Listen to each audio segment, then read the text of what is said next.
আজ আপনাদের অসাধারণ একখানা হাদিস বলবো, যা শুনে আপনার সকলেই খুশি হয়ে যাবেন। ধরুন, আপনি কাউকে 2 মাসের জন্য 1000 টাকা ধার দিলেন।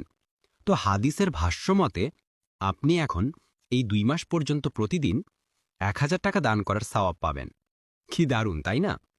আরও ইন্টারেস্টিং ব্যাপার হলো, 2 মাস পর যদি ঋণগ্রহীতা টাকা ফেরত দিতে অপারগ হয় এবং আপনি যদি বলেন, যাও আরও কিছুদিন সময় দিলাম, যখন সামর্থ্য হয় ফেরত দিও, তাহলে 2 মাস পর থেকে পরে যতদিন সময়ে বাড়বে তার বিনিময়ে প্রতিদিন 2000 টাকা দান করার সওয়াব পাবেন। কি অবাক হলেন?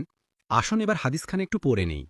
হযরত বুরাইদা রাদিয়াল্লাহু আনহু থেকে বর্ণিত, তিনি বলেছেন, আমি রাসূলুল্লাহ সাল্লাল্লাহু আলাইহি ওয়াসাল্লামকে বলতে শুনেছি, যে ব্যক্তি কোনো অভাবীকে ঋণ প্রদান করবে সে প্রতিদিন ওই পরিমাণ সম্পদ সদকার সওয়াব পাবে। হযরত বুরাইদা রাদিয়াল্লাহু আনহু বলেন, অতঃপর আমি আল্লাহ রাসূল সাল্লাল্লাহু আলাইহি ওয়াসাল্লামকে আবার বলতে শুনলাম, যে ব্যক্তি কোনো অভাবীকে ঋণ আদায়ে সুযোগ দিবে সে প্রতিদিন উক্ত ঋণের দ্বিগুণ পরিমাণ সম্পদ সদকার সওয়াব পাবে।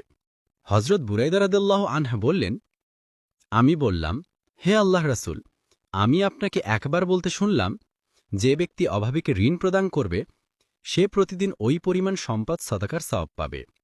এরপর আবার বলতে শুনলাম, যে ব্যক্তি অভাবীকে ঋণ আদায়ের সুযোগ দিবে সে প্রতিদিন উক্ত ঋণের দ্বিগুণ পরিমাণ সম্পদ সদকার সওয়াব পাবে। এর ব্যাখ্যা কি? তখন আল্লাহ রাসূল সাল্লাল্লাহু আলাইহি ওয়াসাল্লাম বললেন, ঋণের মেয়াদ পূর্ণ হওয়ার আগ পর্যন্ত প্রতিদিন ঋণের সমপরিমাণ দানের সওয়াব পাবে।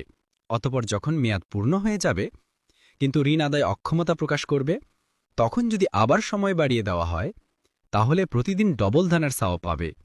অভাবী মানুষকে সাহায্য করা আল্লাহর অত্যন্ত পছন্দনীয় কাজ। আল্লাহ আমাদের যাদের ঋণ দেওয়ার মতো তৌফিক দিয়েছেন, সওয়াবের আশায় আমরা ঋণ দেওয়ার চেষ্টা করব ইনশাআল্লাহ।